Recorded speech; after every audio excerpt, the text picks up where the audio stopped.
Bonjour à tous. Mon nom est Grégory. On m'appelle Greg Weitz. Je viens de Belgique. Je suis arrivé il y a plus de près de 25 ans en Israël.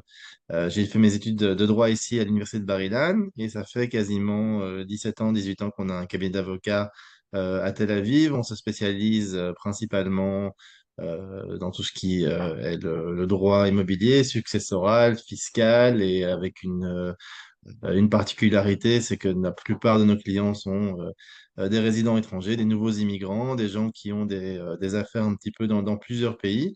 Donc c'est un sujet qu'on va traiter aujourd'hui. On le traite souvent, on a l'habitude de le traiter. Les cas de figure reviennent souvent et sont souvent les mêmes. On va essayer de faire un petit peu d'ordre dans tout ça parce qu'il y a beaucoup de termes dans le domaine des successions qui se mélangent et il y a beaucoup d'aspects qui sont parfois un petit peu difficiles à saisir. Donc, on va essayer de faire un petit peu d'ordre dans tout ça. On va se limiter aussi à ce qui se passe en Israël et ce qui se passe éventuellement dans les grandes lignes en France. Je suis pas notaire en France, je suis pas avocat en France, mais on va vous parler de manière générale de points qui sont de connaissances communes, on va dire ça comme ça. Et c'est ce qu'on va essayer de faire aujourd'hui. Voilà, ça c'est un petit peu l'objectif de cette rencontre. J'ai préparé un petit PowerPoint, mais juste pour avoir des points clés face aux yeux, c'est juste pour nous aider un petit peu à faire un suivi. Donc, je vais faire un partage d'écran. Euh, tadadam.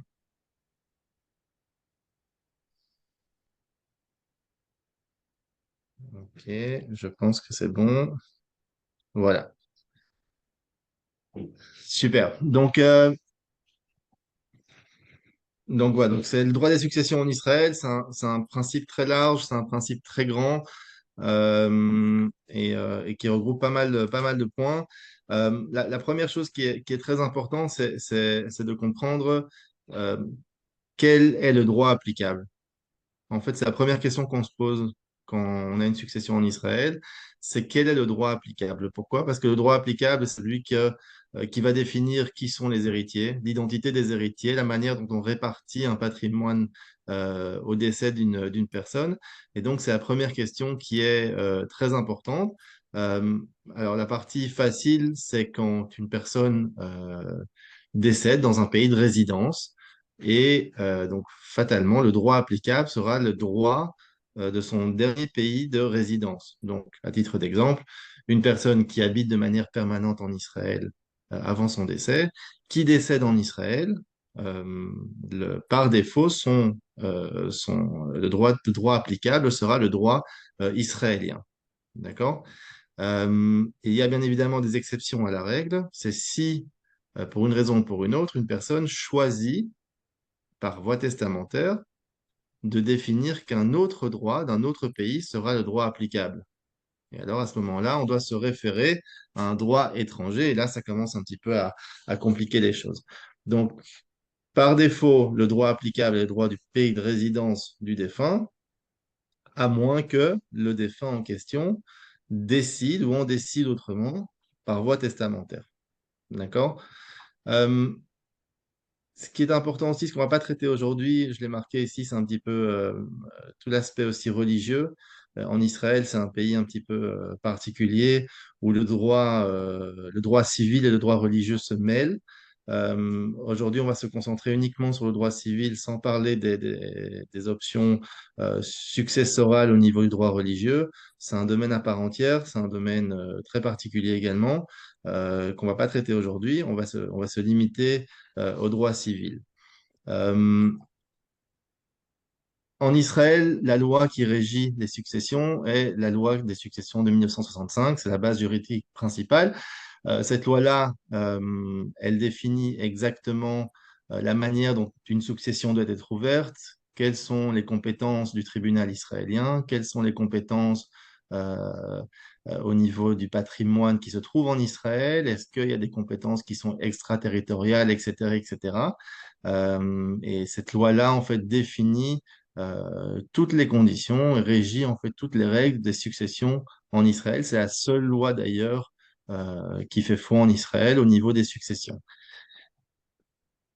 En Israël, on part du principe, on va essayer de commencer par un premier cas, c'est une personne israélienne, d'accord, qui a son dernier pays de résidence en Israël et qui ne laisse pas de testament. À ce moment-là, le droit applicable, ce sera donc le droit israélien, qui est le droit du dernier pays de résidence du défunt, et l'évolution légale en Israël est la suivante. 50% au conjoint, 50% aux enfants à part égale. D'accord? Donc ça, c'est ce que la loi impose. Après, bien évidemment, la loi prend beaucoup de cas de figure. Que se passe-t-il s'il n'y a pas d'enfants? Que se passe-t-il s'il n'y a pas de petits-enfants? Que se passe-t-il s'il y a des parents mais il n'y a pas d'enfants? Mais on va dire que le cas le plus commun est le cas que nous connaissons tous. Si un mari ou une femme vient à décéder, qu'il est résident israélien au jour de son décès, 50% du patrimoine ira au conjoint survivant et 50% aux enfants à part égale. D'accord? Euh, Cependant, le droit israélien permet à des personnes de renoncer à leur part successorale en faveur d'un autre héritier. Mais généralement, ce qui peut se passer, c'est que des enfants ne veulent pas être co-titulaires d'un compte en banque avec un parent qui reste en vie, et donc ils renoncent en faveur du parent qui reste en vie pour justement éviter des problèmes ou éviter que celui-ci doive partager un patrimoine avec ses propres enfants. Et puis il y a des problèmes, enfin, il y a pas mal de soucis avec ça aussi, on va essayer d'en parler un peu plus tard. Mais voilà, en l'absence de testament, le droit applicable est le droit, la révolution successorale israélienne dit que c'est 50% aux conjoints, 50% aux enfants à part égale. Euh, Cependant, la meilleure chose à faire en Israël est de faire, oui, un testament pour plusieurs raisons qu'on va essayer un petit peu d'appliquer. Pourquoi? Parce que le testament permet d'éviter des conflits. Le testament va permettre de prévoir au mieux une succession, va permettre d'éviter un partage en indivision de biens immobiliers qui pourraient être compliqués, puis ils peuvent amener des conflits entre frères et sœurs ou entre parents et enfants. Et donc, le testament en Israël permet justement de régler de manière quasiment illimitée tous les problèmes qui peuvent se passer entre différents héritiers. Contrairement à la France, il n'y a pas de limitation au niveau testamentaire en Israël. D'accord? C'est-à-dire qu'un défunt, enfin un futur défunt, peut inscrire dans son testament quasiment ce qu'il veut. Bon, quasiment ce qu'il veut, bien évidemment, il y a certaines limites aussi au niveau moral et au niveau des demandes qu'il peut demander, mais il n'y a pas de part réservataire, il n'y a pas de problème à déshériter un enfant ou un héritier légal, et c'est tout à fait autorisé en Israël. Les types de testaments qu'on connaît, il y en a plusieurs. Il y a un testament écrit, un testament holographe, d'accord? Donc, une personne va écrire à sa main. Deuxième testament possible, c'est un testament qui est fait devant deux témoins, un testament par écrit qui est fait devant deux témoins. Un troisième type de testament est un testament qui est fait devant une autorité, donc c'est généralement un notaire ou alors un juge, un greffier. Et un quatrième type de testament, c'est un testament un peu plus spécial, c'est un testament qui est dit oralement sur son lit de mort. Ces quatre types de testaments-là sont des testaments qui sont considérés comme étant valables et valides en Israël et qui seront donc appliqués à la lettre la plupart du temps par le greffier des successions en Israël. Euh, de manière générale, le conseil est de faire un testament auprès d'un professionnel. C'est pas que je me vends ou quoi que ce soit ici aujourd'hui, mais c'est important de bien savoir le rédiger, d'éviter des obstacles un petit peu inutiles.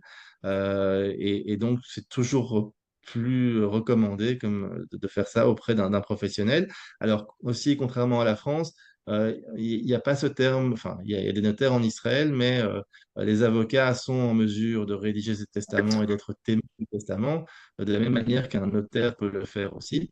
Euh, Autre point intéressant, contrairement à la France, on n'est pas obligé d'enregistrer un testament.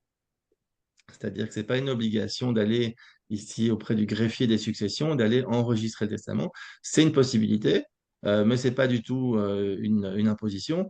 Il y a des avantages et des désavantages, bien évidemment. L'avantage, c'est que le jour du décès, on sait que le défunt a choisi tel dernier testament du défunt et il n'y a pas de discussion là-dessus. Il n'y a pas une possibilité de venir déclarer qu'il y avait un autre testament qu'il a fait plus tard, etc., etc. Le désavantage, entre guillemets, c'est qu'il faut y aller physiquement, il faut y aller personnellement. Et si après vous voulez faire des changements, des modifications, il faut chaque fois il faut pouvoir se déplacer sur place, il faut pouvoir faire la file, etc., etc. Bon, c'est des petits désagréments administratifs, mais vu qu'il n'y a pas il n'y a pas une obligation de le faire, euh, nous, on ne recommande pas spécifiquement. C'est pas quelque chose qui est vraiment très important. Euh, Alors, ça, on a vu un petit peu. Ça, on va pas en parler aujourd'hui. OK. Les points pratiques. Alors, comment ça se passe une succession en Israël d'un point de vue pratique? Alors, en supposant qu'il y a un testament ou qu'il n'y ait pas de testament, à partir du moment où une personne décède en Israël, tout son patrimoine mobilier est gelé, c'est-à-dire que les comptes en banque vont automatiquement être gelés, sauf des comptes qui sont considérés comme des comptes joints entre époux, où certaines petites opérations seront encore permis, comme le paiement des factures courantes ou des paiements pour des pierres tombales ou pour des frais d'obsèques ou des choses comme ça. Mais sinon, tout le reste, c'est gelé. C'est gelé, ça veut dire quoi? Ça veut dire que vous ne pouvez pas faire d'opération sur le compte, c'est pas possible de retirer de l'argent, pas possible de demander de faire des virements, etc., etc., tant que le greffier des successions en Israël n'a pas émis un acte de succession. Un acte de succession, c'est un document juridique qui est tout à fait officiel, que le greffier des successions a en Israël la même compétence et la même valeur qu'un juge de paix. Et son acte de succession, sa décision fait foi et permettra de se rendre à la banque, au service s'il y a un fonds de pension, s'il y a une assurance vie ou autre, pour aller justement réclamer l'argent de la succession et répartir la succession en fonction de en fonction de l'acte de succession qui a été émis. Donc, dans les deux cas, qu'un testament ait été fait ou qu'un testament n'ait pas été établi, il faut passer par le greffier des successions. Aujourd'hui, les démarches sont beaucoup plus rapides, sont beaucoup plus modernes qu'à l'époque. La plupart des démarches se fait en ligne sur des sites qui sont ouverts à tout le monde. Donc, en théorie, même sur certains points, pas toujours besoin d'un avocat pour faire une succession en Israël. Mais bon, encore une fois, c'est recommandé, c'est plus facile et ça évite justement des problèmes administratifs. Mais c'est une demande qu'on fait en ligne. On échange en fait avec des représentants du greffier en ligne. On leur soumet tous les documents nécessaires pour prouver qui sont les héritiers. Et le greffier fait une publication de la demande de succession, voit qu'il n'y a pas d'opposition. En Israël, il y a un droit d'opposition. On va en parler tout de suite aussi. S'il n'y a pas d'opposition à la demande successorale, le greffier émet un acte de succession qui fait foi. L'acte de succession est uniquement valable en Israël, d'accord? Et avec ça, on peut aller au cadastre et faire un changement de droit auprès du cadastre. On peut aller, comme je vous ai dit, aux banques, etc., etc. J'ai parlé il y a 2 minutes, l'opposition. Il y a un devoir de publication, en fait, de la demande de succession pour voir s'il y a des gens qui s'opposent. On va me dire, mais pourquoi est-ce que quelqu'un s'opposerait? Ben justement, je vais vous dire les deux, trois grandes possibilités d'opposition qui existent. Quand il n'y a pas de testament, ben, quelqu'un vient dire, ah, mais il y a un testament ici, c'est le testament qui fait foi. Et à ce moment-là, les démarches sont gelées et on va devoir prouver est-ce que ce testament a été fait selon les règles, est-ce que ce testament a été fait selon le droit israélien. Et si oui, ben, ce sera le testament qui sera appliqué. Ou alors, dans d'autres cas, quand il y a un testament, certaines personnes viennent dire, ah non, il faut annuler ce testament parce que il y en a un autre qui est plus récent. Ou alors, le testament a été fait sous la contrainte un des héritiers a amené sa maman ou son papa chez le notaire alors que il faisait une pression sur lui, une pression psychologique, une pression morale, euh, ou alors la personne n'était pas capable, juridiquement parlant, même si elle avait l'air très bien, elle était malade du Parkinson, elle avait une autre maladie qui lui permet pas d'avoir toutes ses compétences légales, et donc il faut annuler le testament. Un autre exemple d'annulation de testament, c'est qu'on n'a pas le testament original et qu'il y a un conflit. Ça peut aussi poser problème. C'est pour ça qu'il est important de garder l'original, parce qu'en cas d'absence d'original, il faut prouver pourquoi est-ce que la personne réclame l'application d'un testament ne dispose pas de l'original, et des fois, ça peut prêter à des conflits. Ça, c'est le type d'opposition qui existe. Donc, en l'absence d'opposition, le greffier, comme je vous ai dit, donne un acte testamentaire, et cet acte testamentaire est valable en Israël. Euh, Ça, c'est ce qui se passe au niveau israélien. Au niveau israélien, pas d'impôt sur les successions. Alors là aussi, il faut faire très attention. On parle d'un cas où une personne résidente israélienne a des biens en Israël et dont les héritiers sont israéliens. Alors, on va commencer à compliquer un petit peu les choses au niveau impôt successoral.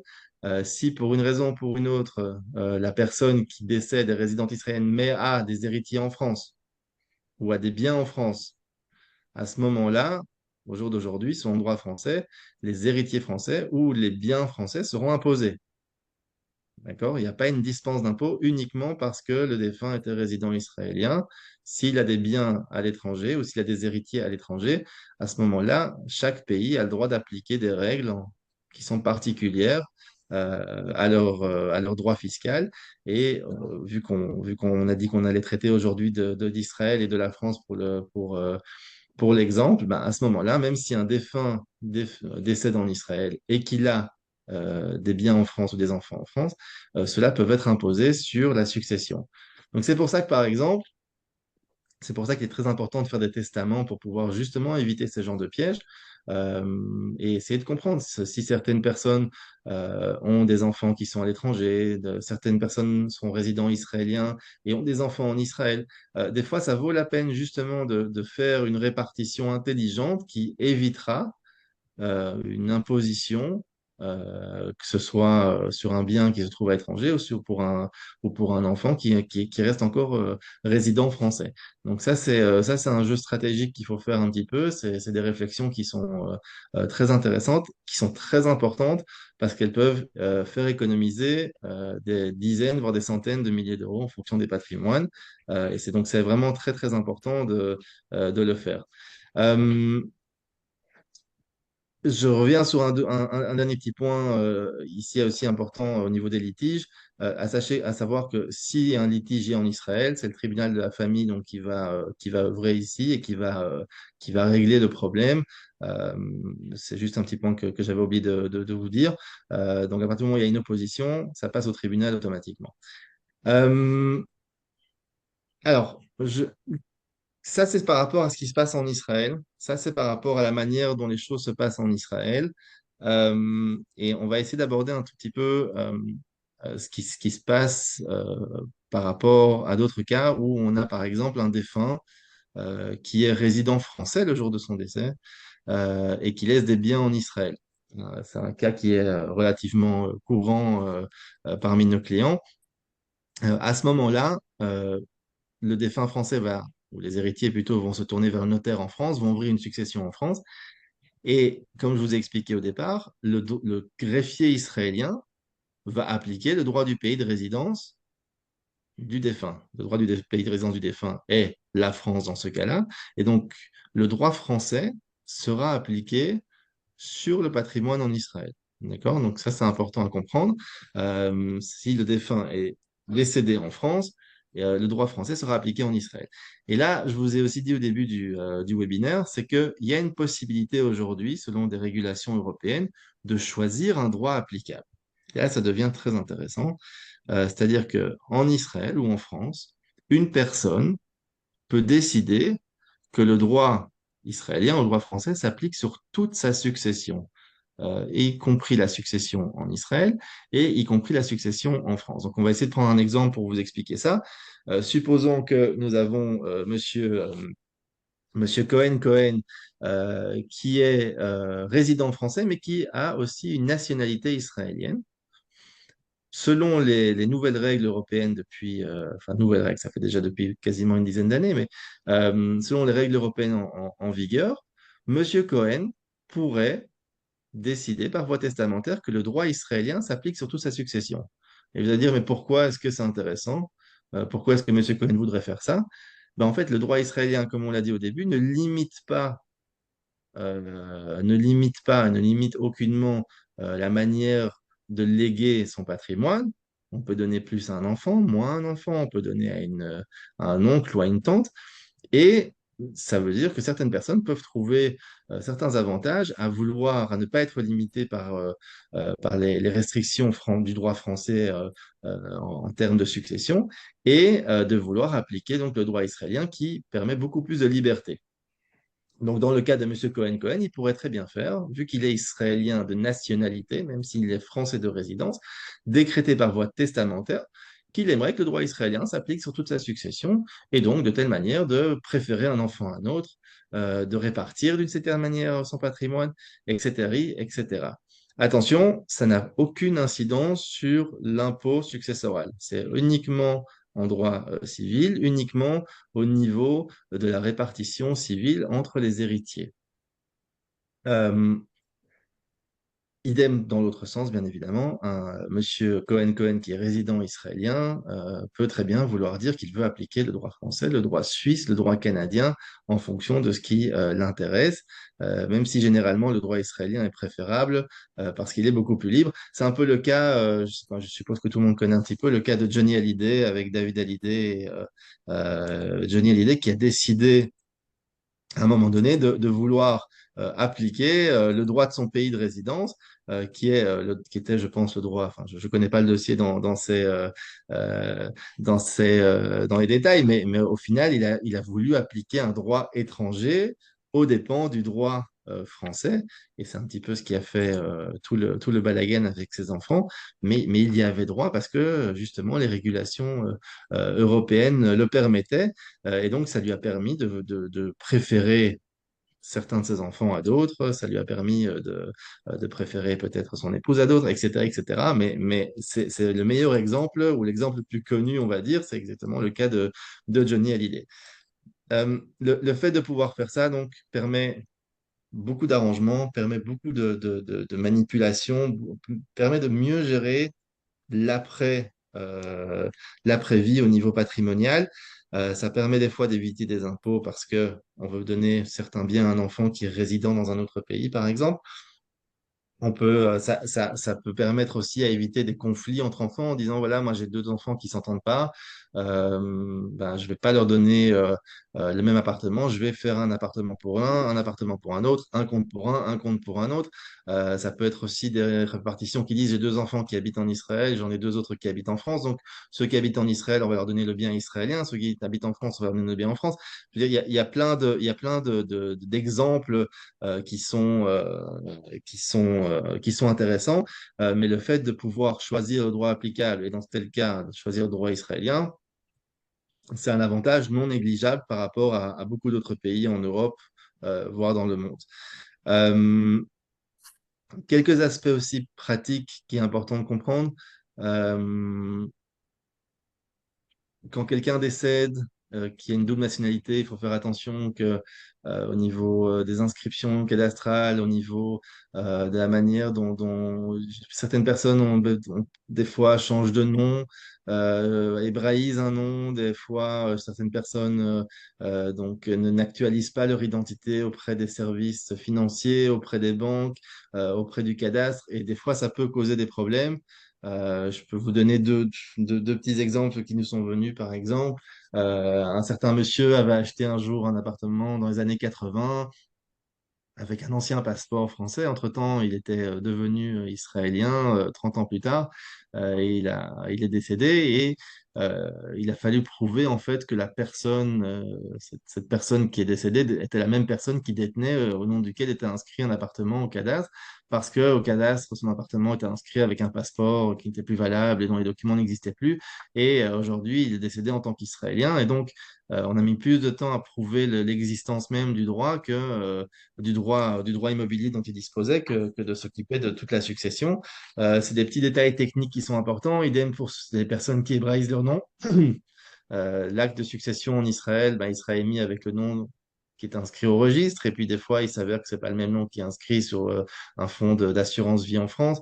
Et là, c'est des petites choses qui sont un petit peu casse-tête et qui peuvent poser des problèmes plus tard. Donc là aussi, le fait de vouloir de préparer un testament comme il faut, le fait de préparer tout ça, le fait d'essayer d'éviter un maximum euh, d'obstacles administratifs, c'est effectivement la chose qui est le plus important quand on prépare une succession.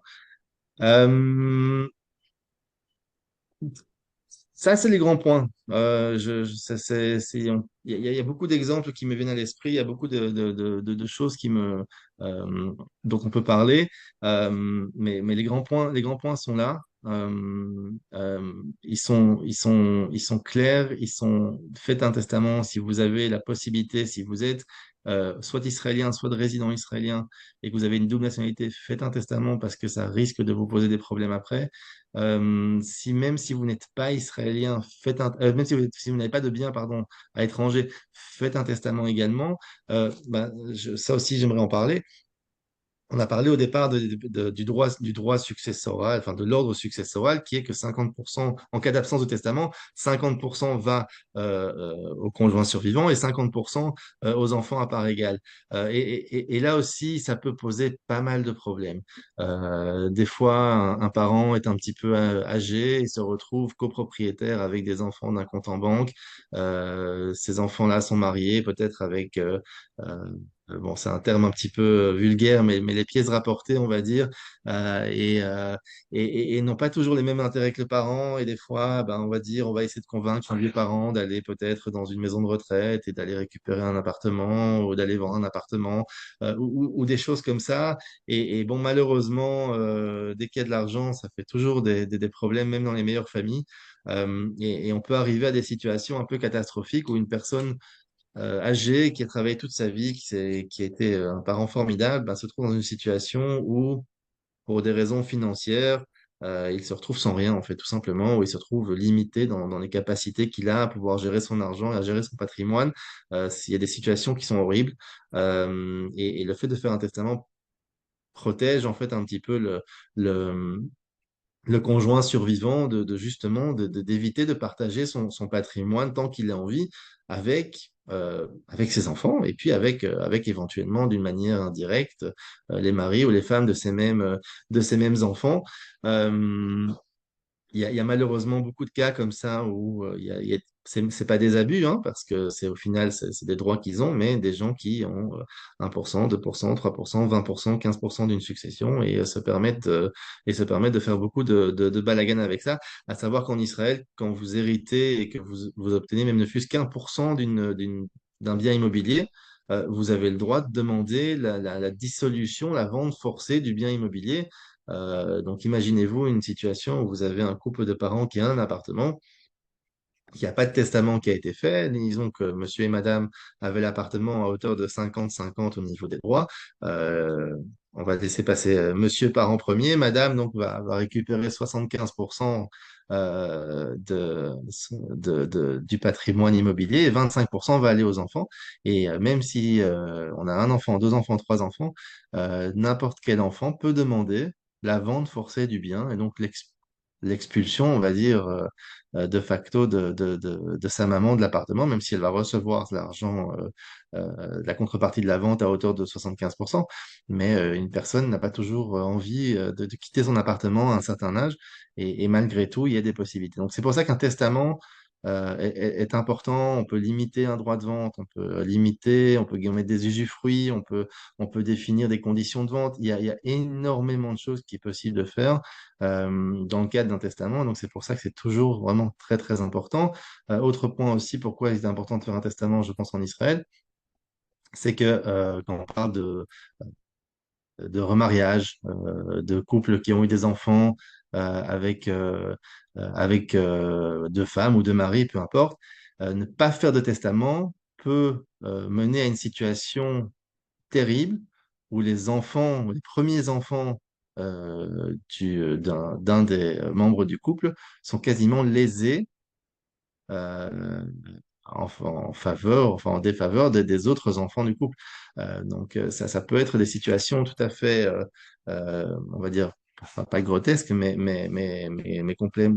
à fait, on va dire, injustes pour les enfants biologiques, les premiers enfants biologiques d'un ou l'autre membre du couple, parce qu'en cas de l'absence de testament, 50% d'un patrimoine va au conjoint survivant. Et donc là, directement, le conjoint survivant, le jour où lui va partir, il va décéder, ses enfants biologiques à lui ne sont pas les enfants biologiques du premier conjoint. Et donc, on parle d'une sorte d'injustice. Et donc, c'est pour ça que c'est très important quand on a des couples des familles recomposées, de faire des testaments.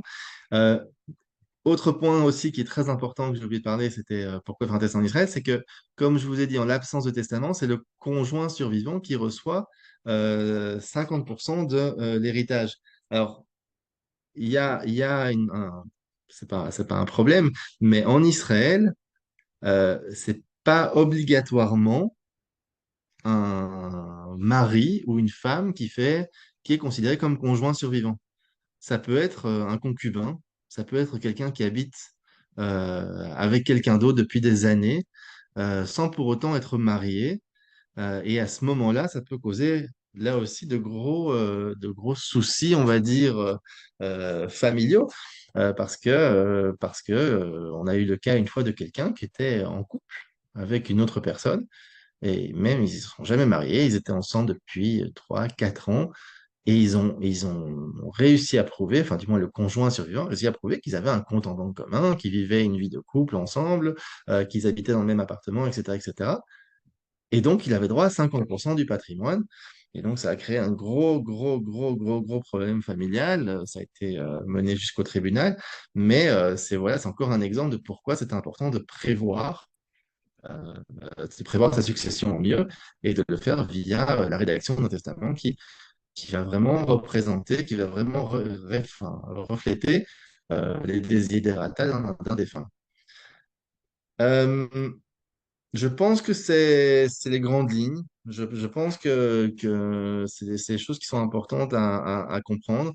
Euh, je vais revenir sur les grandes lignes. Ce qui est très important, c'est qu'en Israël, vous avez le droit de choisir par voie testamentaire quasiment ce que vous voulez inscrire dans votre testament. Vous avez une liberté successorale énorme, une liberté, pardon, testamentaire énorme qui est très importante. Il est très important, même si vous ne comptez pas faire de choses farfelues ou de choses complètement extraordinaires, de bien vouloir ou de bien pouvoir inscrire vos desiderata testamentaires parce que vous voulez éviter des conflits et des litiges familiaux. Il est important, même au niveau fiscal, de pouvoir prévoir ça parce que parfois, quand des personnes ou des familles ont des patrimoines un petit peu dans plusieurs pays ou ont des enfants dans plusieurs pays, des fois, ça vaut la peine de pouvoir choisir un droit ou de pouvoir, par voie testamentaire, décider quel bien va à qui et essayer d'éviter de payer euh, des impôts inutiles. Euh, le droit applicable qu'on choisit par voie testamentaire sera applicable tant en France, en Belgique ou en Israël en fonction du moment où vous avez décidé par voie testamentaire et que le testament a été fait conformément à la loi en Israël. Euh, et je pense vraiment que les gens n'ont pas toujours conscience de l'importance de cette étape. Les gens travaillent toute leur vie, les gens essayent de faire grandir une famille de la meilleure manière toute leur vie pour éviter des problèmes d'argent entre eux, etc., etc. Et un simple document qui est relativement clair, relativement facile, peut justement éviter des gros conflits familiaux. Voilà.